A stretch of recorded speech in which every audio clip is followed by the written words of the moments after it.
बिस्मिल्लाहिर्रहमानिर्रहीम अस्सलामुअलैकुम dear students. मैं हूं हबीबुल्लाह कमर और आप देख रहे हैं दी ITeducation.com यूट्यूब चैनल। CS 403 के जो मिड टर्म और फाइनल टर्म के ग्रैंड लेक्चर्स हैं वो मैंने ऑलरेडी रिकॉर्ड किए हुए हैं। आप उन लेक्चर्स को, वो 3 लेक्चर हैं जिसके अंदर ना सारा सिलेबस कवर है, और अगर आप वो 3 लेक्चर हैं तकरीबन 3 घंटे के, अगर आप वो सुन लेते हैं तो आप बड़ी आसानी के साथ मिड टर्म और फाइनल टर्म जो पेपर है उसको अटेम्प्ट कर सकते हैं। तीनों लेक्चर्स की जो डिटेल लिंक्स हैं वो मैं डिस्क्रिप्शन के अंदर डाल दूंगा, लेकिन इसके बावजूद मैं सीरीज़ वाइज जो है वो इनको रिकॉर्ड करने के सिलसिले का आगाज़ कर रहा हूँ। और आज इंशाल्लाह हमारा पहला लेक्चर है जिसके अंदर हम पहले 2 लेक्चर्स की बात करेंगे जी। तो स्टार्ट करते हैं।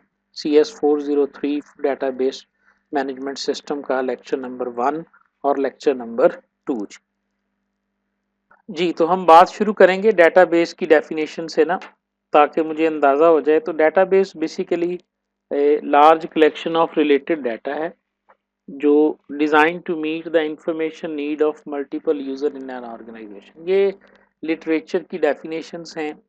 ये तकरीबन 1 2 3 4 कोई भी आपके पास कोई भी आपको याद होनी चाहिए।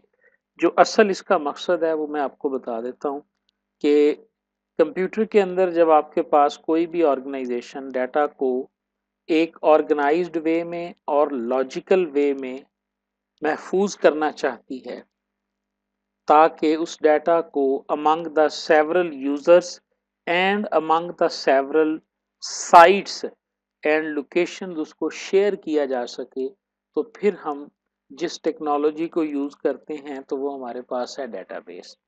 डेटाबेस के अंदर जो डाटा महफूज होगा उसमें 3 खूबियां होती हैं। नंबर 1 खूबी ये होती है कि वो डाटा शेयर्ड होता है। अगर आप उसको एक जगह पे स्टोर करेंगे तो आप उसको मल्टीपल प्रोग्राम्स में भी एक्सेस कर सकते हैं, मल्टीपल यूज़र भी एक्सेस कर सकते हैं, और मल्टीपल साइट्स से भी, यानी फिजिकली भी अगर आपके सिस्टम एक से एक दूसरे से दूर हैं, मल्टीपल लोकेशंस के ऊपर लोकेटेड हैं, तो फिर भी उस डाटा को आप, उस ऑर्गेनाइज्ड कलेक्शन को आप एक्सेस कर सकते हैं। अगर ये चीज़ें सारी की सारी के एक ऐसी कलेक्शन ऑफ डाटा जो लॉजिकल भी है, जो शेयर्ड भी है, और जो ऑर्गेनाइज्ड भी है, और जो एफिशिएंट भी है, तो ऐसी ऑर्गेनाइज्ड कलेक्शन को हम कहेंगे कि ये किसी भी ऑर्गेनाइजेशन की डेटाबेस है। डेटाबेस को बनाने के लिए, डेटाबेस को चलाने के लिए, डेटाबेस को कंट्रोल करने के लिए हम जिस सॉफ्टवेयर का इस्तेमाल करते हैं, जो सॉफ्टवेयर हम यूज़ करते हैं, उसे हम डेटाबेस मैनेजमेंट सिस्टम कहते हैं। ठीक है। आमतौर पर लोग कहते हैं जी कि डेटाबेस और डेटाबेस मैनेजमेंट सिस्टम एक जैसा है। बिल्कुल गलत बात है। डेटाबेस क्या है? ये एक प्रोडक्ट है हमारे पास। ये एक इंफ्रास्ट्रक्चर है to store the data, while database management system is a collection of softwares by which we can create database, we can manage database and we can administer database। पूरे database के जितने भी operations हैं उनको perform करने के लिए हमारे पास ये है। मसलन माइक्रोसॉफ्ट एसक्यूएल सर्वर क्या है? कोई बंदा इसे कहेगा कि माइक्रोसॉफ्ट एसक्यूएल सर्वर जो है ये एक डेटाबेस है? कोई नहीं कहेगा, बल्कि हम ये कहेंगे कि ये एक डेटाबेस मैनेजमेंट सिस्टम है। इसके अंदर हम डेटाबेसेस बनाते हैं। ओरेकल का नाम ले लें। ओरेकल क्या है? ओरेकल भी एक डीबीएमएस है जिसके जरिए हम डेटाबेसेस बनाते हैं। माई एसक्यूएल क्या है? ये भी एक डीबीएमएस है, और इस तरह कई सारे डीबीएमएस जो हैं वो मौजूद हैं। डेटाबेस के अंदर आप डाटा को किसी भी सूरत में स्टोर कर सकते हैं, चाहे वो टेक्स्ट फॉर्मेट में हो, चाहे वो आपके पास जो है वो नंबर्स की सूरत में हो, चाहे वो डाटा आपके पास जो है वो इमेज की सूरत में है, ऑडियो की सूरत में है, या वो किसी फाइल की सूरत में भी अगर मौजूद है तो हम डाटा को स्टोर कर सकते हैं। डाटा हमारे पास क्या होता है? बेसिकली डाटा जो है ये फैक्ट्स होते हैं। और फिगर्स होते हैं। अगर हम क्रिकेट प्लेयर की बात करें तो इसके कंट्री, इसका नाम, डेट ऑफ बर्थ, ये सारे वो फैक्ट्स हैं जिनको क्रिकेट प्लेयर के बारे में वेरीफाई किया जा सकता है। स्कॉलर्स हैं, मूवीज हैं, ऐसी तमाम आप कह लें कि न्यूमेरिकल, टेक्स्ट, ऑडियो या वीडियो टाइप की करैक्टरिस्टिक्स जिनको हम स्टोर करना चाहते हैं, वो हमारे पास डाटा कहलाएगा इस ऑर्गेनाइजेशन के अंदर डेटाबेस के अंदर। अगर हम बात करें डेटाबेस मैनेजमेंट सिस्टम की तो ये देखें पूरी डेफिनेशन आ गई। ऑन द अदर हैंड क्या है, इज अ सॉफ्टवेयर और tool to use to manage database. It DBMS consist of different components और सब सिस्टम्स, जिनको हम बाद में रीड करेंगे कि डीबीएमएस के कौन कौन से हिस्से होते हैं और वो प्रोग्राम कौन कौन से काम कर रहे होते हैं। लेकिन बाई नाउ हमें सिर्फ इतना पता होना चाहिए कि डेटाबेस जो है ना, मैनेजमेंट सिस्टम क्या है। अगर हम बात करें डेटाबेस की इम्पोर्टेंस की, तो सबसे पहली जो इम्पोर्टेंस है वो तो इसकी ये है कि किसी भी चीज़ को महफूज ही इसलिए किया जाता है जी कि हमें इसे फ्यूचर में हमें इसकी ज़रूरत पड़ेगी। अब अगर तो आपके पास जिस डाटा को आप महफूज करने जा रहे हैं, अगर उसकी तादाद कम है तो फिर तो आप किसी भी तरीके से उसे महफूज कर लें। लेकिन जैसे जैसे डाटा की तादाद बढ़ती चली जाएगी, बड़ी एप्लीकेशंस इन्वॉल्व होती चली जाएंगी, ह्यूज अमाउंट ऑफ डाटा जो है ये आपके पास आता चला जाएगा। यानी जैसे यहाँ पर भी लिखा हुआ है कि जब आप साइंटिफिक एप्लीकेशंस की बात करेंगे, जब आप सिंपल से कम्प्लेक्स की तरफ मूव करेंगे, तो उस वक्त आपके पास जो डाटा की मिकदार होगी वो बहुत ज़्यादा बढ़ जाएगी। लिहाजा एक कांस्टेंट नीड जनरेट हो जाएगी कि डाटा को सिर्फ महफूज नहीं करना, बल्कि ऑर्गेनाइज्ड और लॉजिकल वे के अंदर हमने महफूज करना है। तो डाटा को कलेक्ट करना ये डाटाबेस नहीं है, याद रखिएगा। Logical shared collection of data जो है ये डाटाबेस है। सिंपल आप डाटा को हार्ड डिस्क में स्टोर कर दें, फाइलें बना लें, सारा कुछ कर दें, वो डाटाबेस के जुमरे में नहीं आएगा जब तक मैंने ऑलरेडी आपको बताया वो शेयर्ड ना हो, वो एफिशिएंट ना हो, वो लॉजिकल ना हो। उस वक्त तक हम इसे नहीं कह सकते कि ये हमारे पास है डाटाबेस है। डेटाबेस के आने से पहले क्या था, ट्रेडिशनल फाइल सिस्टम चलता होता था। यानी कंप्यूटर्स के अंदर जो डाटा है ये फाइल्स की सूरत में महफूज होता था और प्रोग्राम जो है वो उन फाइल सिस्टम की बुनियाद के ऊपर डाटा को एक्सेस करते थे। यानी इसको ज़रा थोड़ा सा समझ लें, आपने प्रोग्रामिंग लैंग्वेज कोई ना कोई पढ़ी होगी। हमने उसमें देखा है कि जो प्रोग्राम होता है ना, वो डाटा के ऊपर प्रोसेसिंग कर रहा होता है, इनपुट लेता है, प्रोसेस करता है, आउटपुट दे देता है। अगर उसमें वेरिएबल भी हैं, अगर उसमें एरेज भी हैं, तो वो डाटा उतनी देर तक उसके अंदर महफूज रहता है जितनी देर तक आपका प्रोग्राम चल रहा होता है। जैसे ही आपका प्रोग्राम बंद होता है तो वो सारा डाटा जो है वो खत्म हो जाता है। तो बैंकिंग एप्लीकेशन जो होती है, जब वो चल रही होती है तो डाटा कहाँ स्टोर होता है जाके, एक एलएमएस जब चल रहा है तो आपकी असाइनमेंट्स, आपका प्रोफाइल, आपकी हिस्ट्री, आपकी अकाउंट बुक, ये कहाँ पे सेव है। ये ऐप यानी आप जिस सिस्टम्स की, जिन एप्लीकेशंस को आप यूज कर रहे हैं, एक्चुअली ये दो हिस्सों में ये दो हिस्सों में डिवाइडेड है। एक को आप यानी आपके पास जो बिजनेस एप्लीकेशन है इसके दो हिस्से हैं। एक इसका हिस्सा जो है उसे हम एप्लीकेशन प्रोग्राम कहते हैं और एक हिस्से को हम जो है वो उसके पीछे लगा हुआ डाटा वाला पार्ट कहते हैं। तो ओल्ड दिनों में क्या होता था कि पीछे फाइलों के अंदर डाटा को स्टोर किया जाता था, ठीक है, और उनको हैंडल किया जाता था बिजनेस एप्लीकेशंस की मदद से, ठीक है। जैसा कि आज भी आपने सी के अंदर पढ़ा होगा, फाइल हैंडलिंग पढ़ाई भी जाती है, आज भी फाइल हैंडलिंग यूज होती है। लेकिन जहां पर डाटा की नौइयत चेंज हो जाती है तो जाहिर है फिर वहां पे फाइल हैंडलिंग से नहीं, हम डाटाबेस के साथ कनेक्टिविटी करते हैं। आज तो कोई भी एप्लीकेशन ऐसी नहीं बन रही कि जिसके बैकएंड के ऊपर आपको डाटा को स्टोर ना करना पड़े। तो यहाँ पर ये बात समझ लें कि पहले जब डेटाबेस की टेक्नोलॉजी नहीं आई थी, ये तो डॉक्टर ईएफ कोड ने आके रिलेशनल डेटाबेस का कॉन्सेप्ट दिया था।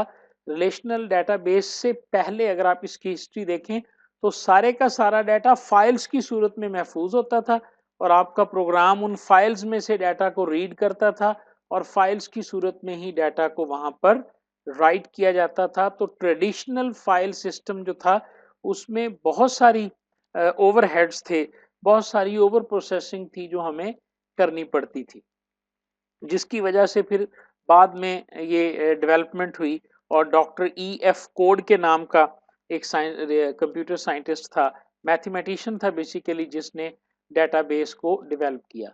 अगर हम पुराने ज़माने का फाइल प्रोसेसिंग सिस्टम देखें ना, तो वो कुछ इस तरह से था कि ये लाइब्रेरी का सिस्टम है, तो ये लाइब्रेरी की एप्लीकेशन है, ये लाइब्रेरी की फाइल्स हैं जिनमें डाटा पड़ा हुआ है, इसको यहाँ पे उसने डाटा, ये एग्जामिनेशन है तो इसमें भी यही है, रजिस्ट्रेशन है, सबका डाटा अलहदा-अलहदा से अपनी रिलेटेड फाइल्स के अंदर मौजूद होता था। ये एप्लीकेशन है, ये उसका डाटा है, ये भी एप्लीकेशन है, ये उसका डाटा है। अगर आप एप्लीकेशन में चेंज करेंगे आपको डाटा चेंज करना पड़ेगा, अगर डाटा में चेंज होगी तो आपको एप्लीकेशन में चेंज करनी पड़ेगी। तो एक बहुत बड़ा जो जो मतलब कह लें आप फॉल्ट था ट्रेडिशनल फाइल सिस्टम में, उसे हम कहते थे प्रोग्राम एंड डाटा इंटरडिपेंडेंस। कि मैंने पहले ही बता दिया कि आपका ये प्रोग्राम है, ये आपका डाटा है, तो आपका प्रोग्राम आपके डाटा स्ट्रक्चर्स के ऊपर जो है वो बेस करता था। अगर आप अपनी फाइल के अंदर कुछ चेंज लेके आते थे तो आपको एप्लीकेशन चेंज करनी पड़ जाती थी।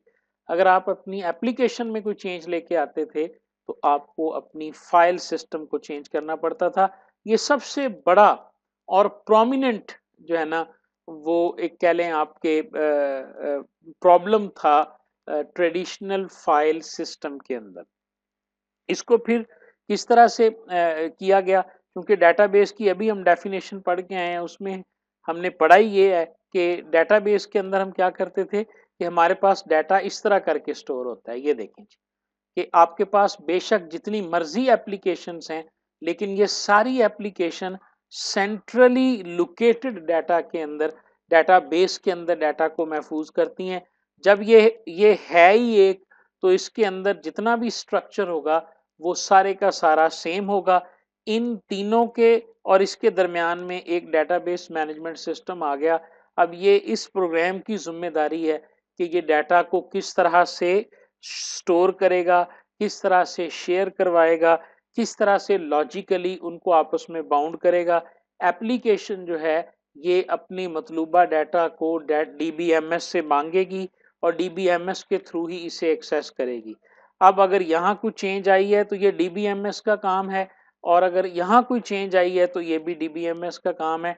इस दरमियान में डेटाबेस मैनेजमेंट सिस्टम के आने से ये जो इंडिपेंडेंस इंटरडिपेंडेंस थी इनकी, वो अब प्रोग्राम डाटा डिपेंडेंस के अंदर जो है ना वो चेंज हो गई है। अब आपका प्रोग्राम, आपकी एप्लीकेशन आपके डाटा पर डिपेंड नहीं करती। बहुत सादा मिसाल है इसकी, आप देखें दराज डॉट पीके की मिसाल ले लें। दराज डॉट पीके के पीछे एक ही डाटाबेस है, मोबाइल एप्लीकेशन भी उसी डाटाबेस को एक्सेस कर रही है, आपकी जो वेब एप्लीकेशन है वो भी उसी को जो है ना वो एक्सेस कर रही है, ठीक है ना। तो इस तरह डेटाबेस एक है, लेकिन उसको एक्सेस करने वाला जो इंटरफेस है, जो एप्लीकेशन है वो डिफरेंट है। लेकिन इससे कोई फर्क नहीं पड़ रहा आज की मॉडर्न डेटाबेस मैनेजमेंट सिस्टम को। एक और मिसाल देखें आप, अब एटीएम मशीन जो है वो कितनी मशीनें लगी हुई हैं पूरे पाकिस्तान के अंदर या पूरी दुनिया के अंदर, लेकिन वो सेंट्रली एक ही डेटाबेस के साथ कनेक्टेड होती हैं। आप किसी एक एटीएम पे जाएं और जिस मर्जी बैंक का वो एटीएम हो और जिस मर्जी बैंक का आपके पास कार्ड हो, तो वो सारा डाटा जो है वो एक सेंट्रल लॉजिकली शेयर्ड डेटाबेस को एक्सेस कर रहा होता है। हर मशीन के अंदर तो डेटाबेस मौजूद है नहीं होती, ठीक है ना। तो ये सबसे बड़ा डिसएडवांटेज था, और फिर यही डिसएडवांटेज जो है ये सबसे बड़ा हमारे पास एडवांटेज बना, जिसके अंदर सबसे पहले हमारे पास डाटा शेयरिंग आई। अब आप देखें कि डाटा एक जगह पे स्टोर है और एक से ज्यादा जगह पे हम उस डाटा को देख सकते हैं, इस्तेमाल कर सकते हैं, तो ये तो हो गई डाटा शेयरिंग, ठीक है। उसके बाद आ गई डाटा इंडिपेंडेंस। डाटा इंडिपेंडेंस से क्या मुराद है कि अब डाटा जो डेटाबेस में स्टोर है, वो डाटा और उसका स्ट्रक्चर जो है वो अब एप्लीकेशन पे डिपेंड नहीं करता। अगर एप्लीकेशन बदल भी जाएगी तो आपको डेटाबेस में चेंज करने की जरूरत नहीं पड़ेगी। तीसरा फायदा इसका है कंट्रोल्ड रिडंडेंसी। रिडंडेंसी हम कहते हैं कि जहां पर डुप्लीकेशन होती है। जब आपके पास लाइब्रेरी है, एग्जामिनेशन है, रजिस्ट्रेशन है, ये तीन सिस्टम है। अब इन तीन सिस्टम में स्टूडेंट का डाटा तो पड़ा होगा कि नहीं पड़ा होगा। अब वो अगर ट्रेडिशनल फाइल सिस्टम को देखें तो तीनों के अंदर अलग-अलग फाइलों में एक ही डाटा बार-बार स्टोर हो रहा है। स्टूडेंट का डाटा जो है वो लाइब्रेरी वाले के पास भी है, वो एडमिशन वाले के पास भी है, वो एग्जामिनेशन वाले के पास भी है। लेकिन जब वो डाटा सोर्स आपका एक हो जाएगा तो फिर वहां पर जो ये अननेसेसरी डुप्लीकेशन है ये खत्म हो जाएगी, जिसे हम कंट्रोल्ड रिडंडेंसी कहते हैं। ठीक है ना। इसका मतलब ये नहीं है कि डुप्लीकेशन डेटाबेस के सिस्टम में आके खत्म हो जाती है, लेकिन मिनिमम हो जाती है। वो वाली बात नहीं रहती जैसे एक ट्रेडिशनल फाइल सिस्टम में था। उसके बाद आ जाता है जी कि डाटा की जो इंटेग्रिटी होती है, इसकी वैलिडिटी और डाटा की जो आप कह लें कि सालमियत होती है, ये डेटाबेस मैनेजमेंट सिस्टम में इसकी एक्यूरेसी जो होती है ये ज़्यादा वैलिड होती है as compare to traditional file system. इसमें हमेशा हमें अपडेट डाटा मिलता है, इसके अंदर जो डाटा मौजूद होता है वो वैलिड होता है और करेक्ट डाटा हमें मिलता है। तो ये चंद जो है ना वो एडवांटेजेस हैं हमारे पास डेटाबेस सिस्टम के, जो हमें मिलते हैं as compare to previously used traditional file system. आप ट्रेडिशनल फाइल सिस्टम के अगर कोई बंदा कहता है जी नुकसानात बता दें तो वो भी बन जाते हैं जी। ये डाटा और प्रोग्राम इंटरडिपेंडेंस थे, इसमें डुप्लीकेशन हुआ करती थी। ठीक है। इसके अंदर जो है वो आप अगर जो इंटेग्रिटी थी वो सेम नहीं होती थी। हो सकता है यहाँ पर आपने स्टूडेंट के डाटा को चेंज कर दिया हो और यहाँ पर आपको वो डाटा जो है वो चेंज ना किया हो आपने, क्योंकि एक दफा चेंज करने के लिए आपको सबके अंदर जो है ना वो चेंज करना पड़ता था। जी। तो उसके बाद हमारा है जी लेक्चर नंबर 2, जिसके अंदर नंबर 1 तो हमने देखना है कि डाटा और इंफॉर्मेशन में क्या फ़र्क है। ये सिंपल सा फ़र्क है जो आप अपनी शुरू की क्लासेस से पढ़ते आ रहे हैं कि डाटा जो होता है ये अनप्रोसेस्ड फैक्ट्स होते हैं आपके पास, जिनके ऊपर किसी किस्म की कोई प्रोसेसिंग नहीं हुई हुई, वो आपके पास डाटा है। लेकिन जब आप इसको ट्रांसफ़ॉर्म कर लेते हैं और इसके ऊपर कोई प्रोसेसिंग करते हैं तो उस वक़्त ये आपके पास इंफॉर्मेशन बन जाता है। आपका डाटा उस वक़्त तक डाटा रहता है जब तक आप उसके ऊपर प्रोसेसिंग के अमल से उसे नहीं गुज़ारते। यही सबसे बड़ा इसके अंदर डिफ़रेंस है। अगर आपने डाटा को ऑर्गेनाइज़ कर लिया तब भी ये इंफॉर्मेशन बन गया। अगर आपने डाटा की कोई तरतीब लगा ली तब भी ये इंफॉर्मेशन बन गया। अगर आपने डाटा के ऊपर किसी भी किस्म का कोई अरिथमेटिक ऑपरेशन परफ़ॉर्म कर दिया तो उस सूरत में भी ये आपके पास इंफॉर्मेशन बन जाएगा। तो आम तौर पे अगर हम थोड़ा-सा डीपली और कह लें आपके टू द पॉइंट डेफिनेशन करें तो ऐसा डाटा जिसके ऊपर आपने अरिथमेटिक या लॉजिकल ऑपरेशन परफ़ॉर्म कर दिया है, वो डाटा आपका इंफॉर्मेशन बन जाता है। और ये इंफॉर्मेशन का ही दौर है, डाटा को तो सिर्फ़ हम प्रोसेसिंग से पहले यूज़ करते हैं, बाकी सारा कुछ जो है वो हमारे पास तकरीबन अब इंफॉर्मेशन ही जो है ना वो यूज़ हो रही होती है जी। ठीक है जी। अब आ गई हमारे पास कि डेटाबेस एप्लीकेशन हमारे पास क्या है। डेटाबेस एप्लीकेशन एक प्रोग्राम है या ग्रुप ऑफ प्रोग्राम है जिसके ज़रिए हम सर्टेन ऑपरेशंस जो है ना वो परफॉर्म करते हैं डेटाबेस के ऊपर, और वो एप्लीकेशन हमारे पास कौन सी है, डेटाबेस मैनेजमेंट सिस्टम है। इन ऑपरेशन के अंदर हमारे पास कौन कौन से ऑपरेशन होते हैं। देखें जी, अपडेट करना है आपने डाटा को। ठीक है।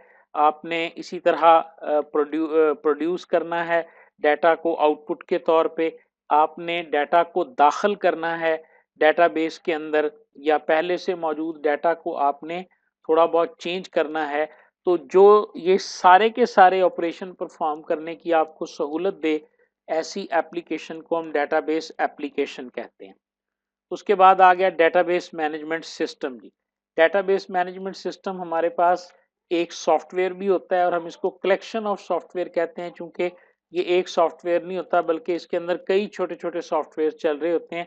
इनका जो बुनियादी काम है हमारे पास वो यही है कि एक तो हम मैनेज करते हैं डाटा को डेटाबेस के अंदर, और दूसरा हम मैनेज करते हैं यूजर्स को डेटाबेस के अंदर। चूंकि ये बात बड़ी क्लियरली अपने जहन में बिठा लें, जब आप डेटाबेस की बात करते हैं तो डेटाबेस के अंदर हम डेटा स्टोर कर रहे होते हैं जिसे हम एक्सेसिबल बनाना चाहते हैं एक से ज्यादा लोगों के लिए। तो जब एक से ज्यादा लोगों के लिए हमने किसी चीज को एक्सेसिबल बनाना है तो फिर लोगों को भी मैनेज करने की जरूरत होती है। कौन सा यूजर डेटाबेस के किस हिस्से तक पहुंच सकता है, कौन सा यूजर डेटाबेस के किन टेबल्स को, किस पोर्शन को एक्सेस कर सकता है, किस पोर्शन को एक्सेस नहीं कर सकता, किसी भी यूजर ने डेटाबेस के ऊपर कौन सा ऑपरेशन किस वक्त में परफॉर्म किया है, इन सारी चीजों को भी हमें मैनेज करना पड़ता है।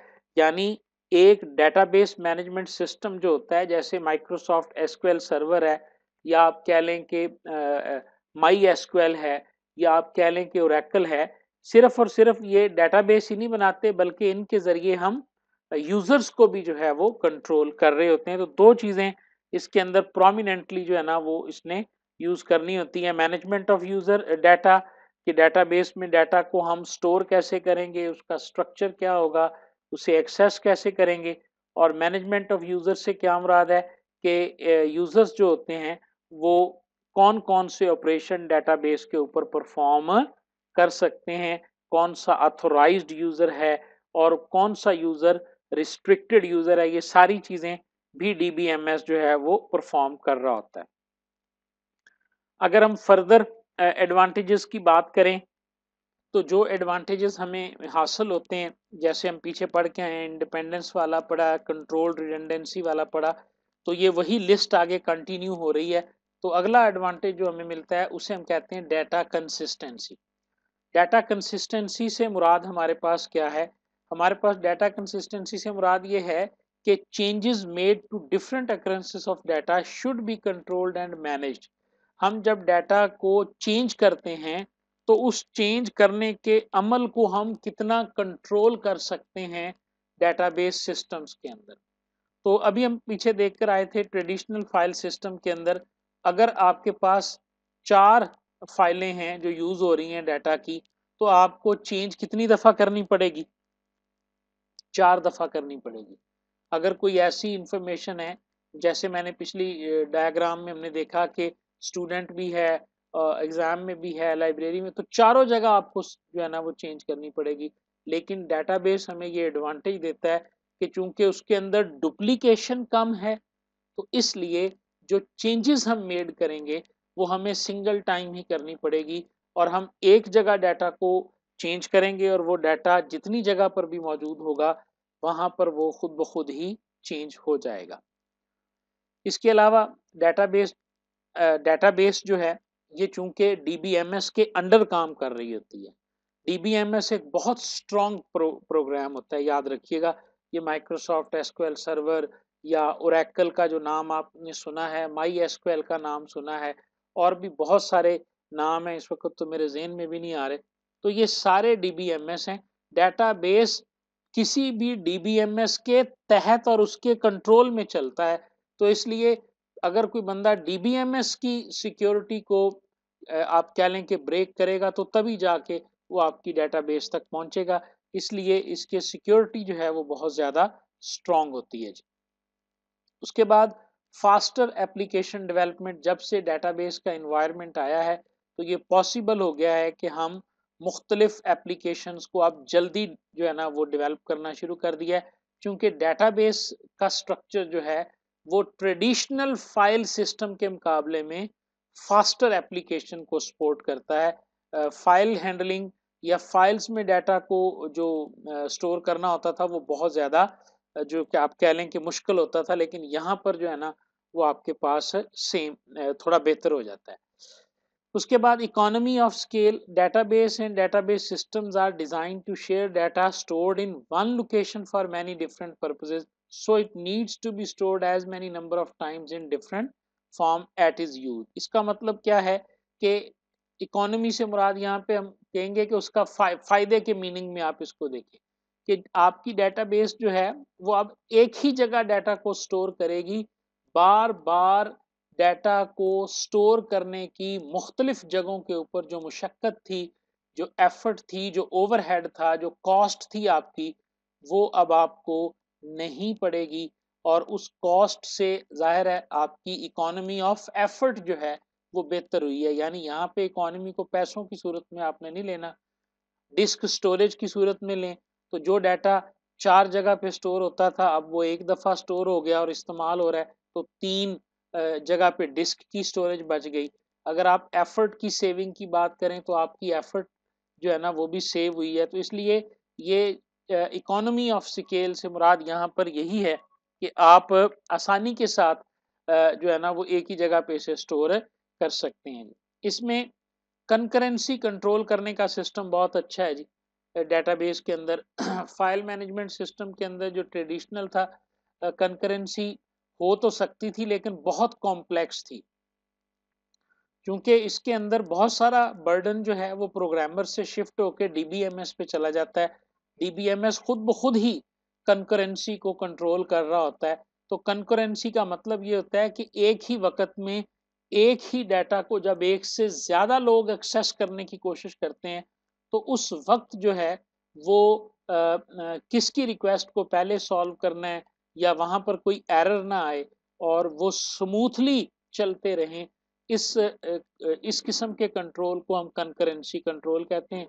ये अगेन इसके अंदर एटीएम मशीन की ही मिसाल दी गई है, ठीक है। जिस तरह एटीएम मशीन जो होती है और उसके ऊपर भी आप एक ट्रांजैक्शन कर रहे हैं, एक आप कह लें कि बैंक के अंदर से भी आप अपने अकाउंट में ट्रांजैक्शन कर रहे हैं, तो अब आप देखें कि एट द सेम टाइम अगर आप एक ही अकाउंट से दो ट्रांजैक्शंस करने की कोशिश कर रहे हैं तो ऐसा पॉसिबल नहीं है कि जी आप वही पैसे जो हैं वो वहां से भी निकलवा लेंगे और एटीएम से भी निकलवा लेंगे। कंकरेंसी कंट्रोल के जो मेजर्स हैं ये सेम यही मिसाल दी हुई है जो मैं आपको समझा रहा हूँ। उसके बाद इसके अंदर एक बहुत ही जबरदस्त फीचर है, वो है बैकअप एंड रिकवरी का, कि डाटा को जो है वो हम बैकअप कर सकते हैं in case of any disaster. आपकी डेटाबेस मैनेजमेंट सिस्टम ये सहूलत देता है कि जो भी डेटाबेस बनाई होती है उस डेटाबेस का वो रेगुलर बैकअप ले रहा होता है और जब कभी भी कोई प्रॉब्लम आती है, आपका कोई वेबसाइट उड़ जाती है या एप्लीकेशन क्रैश कर जाती है या इवन के फिजिकली आपका कंप्यूटर जो है या लैपटॉप जो है वो ख़राब हो गया, तो आप चूंकि उसका बैकअप बना रहे होते हैं तो वो बैकअप जो है वो आप उसका यूज़ कर सकते हैं। ये रेगुलर प्रैक्टिसेस के अंदर मौजूद होना चाहिए। ठीक है जी, कुछ इसके डिसएडवांटेजेस भी हैं। आप कह सकते हैं कि अगर हम डेटाबेस सिस्टम्स को लेना चाहते हैं तो हमें ज़्यादा कॉस्ट पे करनी पड़ेगी। ज़ाहिर है ये महंगे सिस्टम होते हैं, ठीक है। कन्वर्जन कॉस्ट हमें पे करनी पड़ेगी इसके लिए। हमें रिकवरी के जो प्रोसीजर्स हैं वो मौजूद ज़रूर हैं लेकिन इतने सिंपल नहीं होते, टेक्निकल लोग ही इसको सॉल्व कर सकते हैं। ये सारी चीज़ें जो हैं वो इसके अंदर मौजूद हैं और ये आप कह सकते हैं समहाउ के ट्रेंड लोगों की ज़रूरत, ज़्यादा पैसे की ज़रूरत, ये कुछ डिसएडवांटेजेस हो सकते हैं आपके डेटाबेस के हवाले से। जी।